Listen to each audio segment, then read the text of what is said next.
अशोक खरातला पुन्हा एकदा 3 दिवसांची पोलीस कोठडी सुनावण्यात आलेली आहे। आज 6व्या गुन्ह्यात नाशिकमधल्या सत्र न्यायालयामध्ये सुनावणी पार पडली आणि त्यात अशोक खरातला 3 दिवसांची पोलीस कोठडी सुनावली गेली आहे।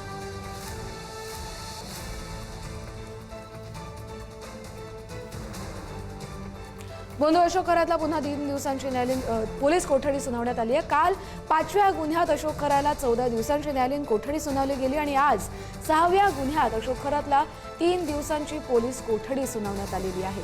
अशोक खरातवरती आतापर्यंत अनेक गंभीर गुन्हे दाखल झालेत। हा आकडा जवळपास 16-17 इतका आहे आणि प्रत्येक गुन्ह्यासंदर्भात आता कोर्टात सुनावणी सुरू होतीये।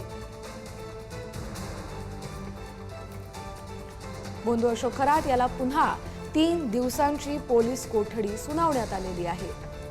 6वा गुन्हा अशोक खरातवर जो दाखल आहे अत्याचारासंदर्भातला त्या संदर्भातील आज कोर्टामध्ये सुनावणी पार पडली आणि या सुनावणी अंती 3 दिवसांची पोलीस कोठडी त्याला सुनावली गेली आहे।